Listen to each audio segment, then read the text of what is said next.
পুরো নিঃশ্বাসে নাম তোমার লেখা আমার মনের ভিতরে। তুমি যদি আমার না হও এই দুনিয়া আমি বরবাদ করে দিব।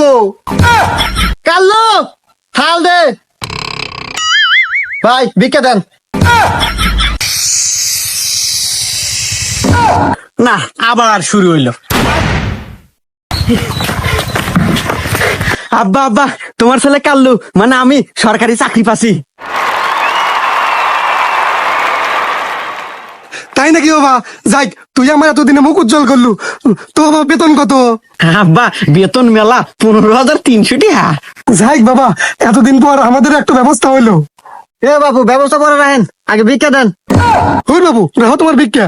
এতদিন পর আমার সব সরকারি চাকরি পাইছে, হে আনন্দে আমরা আত্মহারা, আর তুমি এসে ভিক্ষা নেগা হরান দেখা। কি জামু মানে রাহেন আপনি সব ছোট মোটো চাকরি, ভিক্ষা দিবেন কিনা তাই কন, না দিয়ে সব বরবাদ করে তুমি। আব্বা এ কেডো আব্বা, এ কি আসলেই ফকির? এর সাইজ বাইজ দেহ মনে হয় না তো ফকির, দেন পায়ে কত দামি শু। আচ্ছা আব্বা, পরিচয় নেন তো, আসলে কেডো, তোর কথার স্পিরিট কি? এ বাপু, তোমার পরিচয় কি? তোমার নাম কি কও তো? আর তুমি ফকির হলেও কে বলে? আমার নাম বরবাদ ফকির। এ আব্বা, এ হুমন্দির ফকির কি কয়? এই মিয়া, বরবাদ না সিনেমার নাম এবার ঈদে মুক্তি পেল। হ্যাঁ, ওই জায়গায় তো কাহিনী। আরে ভাই, বরবাদ ছবির পরিচালক ছিলাম আমি। আসলে ঘটনা হয়েছে যে বাপ দাদা চাচা না চাচি খালা খালু যত আত্মীয় আছে সবার জমি জমা সয় সম্পত্তি বাড়ি ঘর কাপড় চুপু প্যান্ট শার্ট যা আছে সব বেচাও ওই ছবির বাড়িতে আমি কুলে উঠতে পারি নাই। সেই জন্যই তো ওই ছবি অন্য পরিচালক নামাইলো। মাঝখান থেকে আমি একবার নিঃস্ব, আমি ভিক্ষে রেখাই, সবাই আমাকে কয় বরবাদ ফকির। আচ্ছা সবই বুঝলাম, তোমার বাপ দাদার জামা কাপড় সবকিছুই বেচাও, অর্থ সম্পত্তি যা আছে সব, তো তোমার জুতোটা বেচো নাই? আসলে এই জুতাটা আমার নিতুর খুব পছন্দের জুতো ছিল, সেই জন্য বেশ ব্যাপার নাই, ইমোশনে লাগছিল। আরে বাবা, তোমার অতীতের কথাগুলো শুনে খুব কষ্টই লাগলো। তো দুনিয়াতে এত কাজ থুইয়া ভিক্ষের ব্যবসা বেছে নিছে ওকে। এই দাও আমার সওয়াল, সরকারি চাকরি করে মাসে 15,300 টাকা বেতন পায়, একটু চাকরি হলেই তো পারো।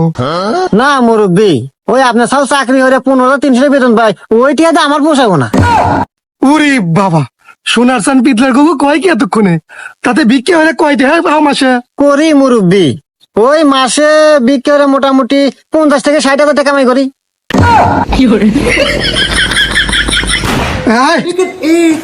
এই না তোর, আজ থেকে তোর চাকরি বাকরি বাদ, আর এটা তোর স্যার, তোর স্যার যা কব তাই শুনবো, যা। এনে থাল ধর। জি স্যার। হ্যাঁ,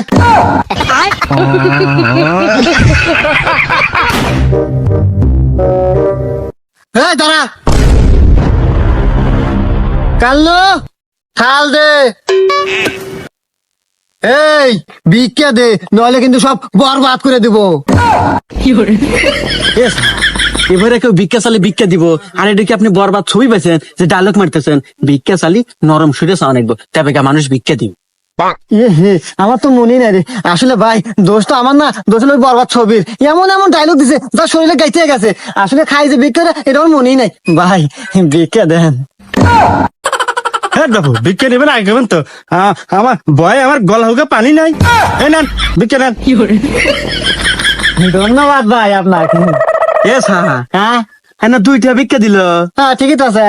হ্যাঁ আতে না, আপনি আমার আব্বার কাছে ডায়লগ চালেন যে মাসে 50-60 হাজার টাকা ইনকাম, এই 2টার কি 50-60 হাজার টাকা হবো? আরে দোষ তো আমার না, দোষ হলো ছবি। ওই যে ডায়লগ মেরেছি, ডায়লগ। আরে আমার ওই 15,300 টাকার চাকরি রে। আরে পুরো নিঃশ্বাসে নাম তোমার লেখা আমার মনের ভিতরে।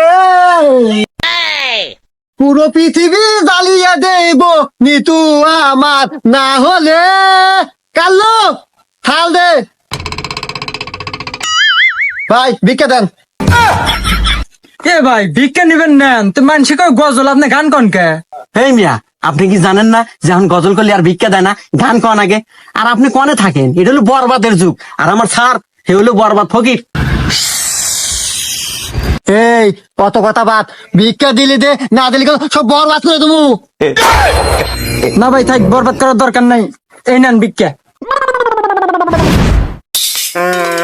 যদি ভিক্ষা না দিলে নি তোমার বাড়ি ঘর সব পুরা হালাইলাম আমি।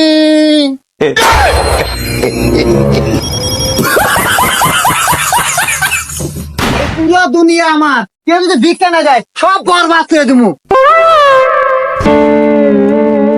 আরে ওস্তাদ নন, কি হলো? আরে ওইটা কেডো? আরে ওটা আবার কেডে? ওটা সাধারণ একটা মিয়া থালি বাসন মাজতেছে। না, আবার শুরু হইলো। আরে ও কোনো সাধারণ মেয়ে লয়লো, ও আমার নিতু। এ নিতু, আরে এ তো আমার নিতুই। আমি জানি আমার টার্গেট কখনো মিস হয় না। এ শালা তো আজকে নিশ্চিত মরবো রে, হাতে আমাকেও মারবো। এ তো মিয়া লিকেস আর বরবাদ করা, বরবাদ মনে হয় আজকে আমাদেরই হওয়া নাই। নিতু তুমি পাইবারি রাখো, তুমি ওঠো। নিতু, হ্যাঁ মিয়া সারেন, এবার একজনের গায়ে হাত দেন। কিসের নিতু? কার নিতু? আমি কারো নিতু না, আমি বাবলুর বউ। না নিতু না, তুমি যতই শব্দ বেশি হও, যতই তুমি নিজেকে লুকানোর চেষ্টা করো, আমি আমার হৃদয় চোখ দিয়ে তোমাকে চিনে ফেলেছি। তুমি অন্য কারো না, তুমি শুধুই আমার। তুমি যদি আমার না হও, এই দুনিয়া আমি বরবাদ করে দিব। আর রাহেন আপনি দুনিয়া বরবাদ করা, আমার জামাই কিন্তু ঘরেই আছে, যদি টের পাই আপনি বরবাদ কিন্তু পিছন দিয়ে দিবেনি।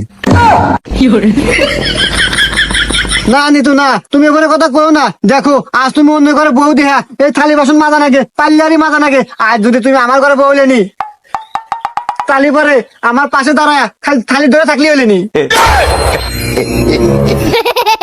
আর দেখো নিতু, তোমার এই হাতগুলো আগে কত সুন্দর ছিল, কত নরম তুলতুলা ছিল। আর এই হাড়ি পাতিল থালি বাসন মাজা তোমার হাতগুলো শক্ত হয়ে গেছে, রক দেখে গেছে। কিরে, ওটা আমার বউ না? কে রে? ওটা তো আমার বই রে। আমার বইয়ের রাত ফকির ধরে, শালার এত বড় সাহস! দাঁড়া, চলো নিতু, আজকে তোমাকে আমি নিয়ে যাবো। এই তোর এত বড় সাহস, তুই আমার বইয়ের রাত ধরছু? এ তুই কেরো রে?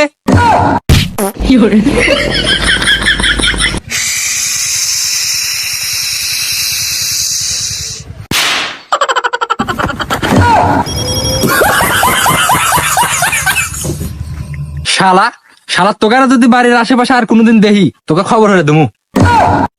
এ স্যার, এখনো অল্পের মধ্যে পাইছে আছি, নন আমরা পলাই। হ্যাঁ পলামো মানে? এই চুপ, আমি বরবাদ। আজকে আমি নিতুকে এখান থেকে নিয়ে যাই ছাড়মু।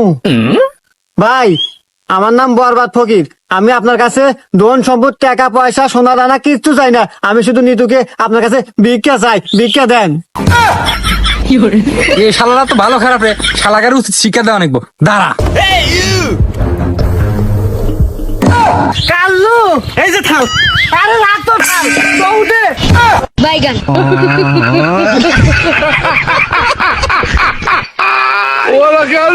पीछे देखो पीछे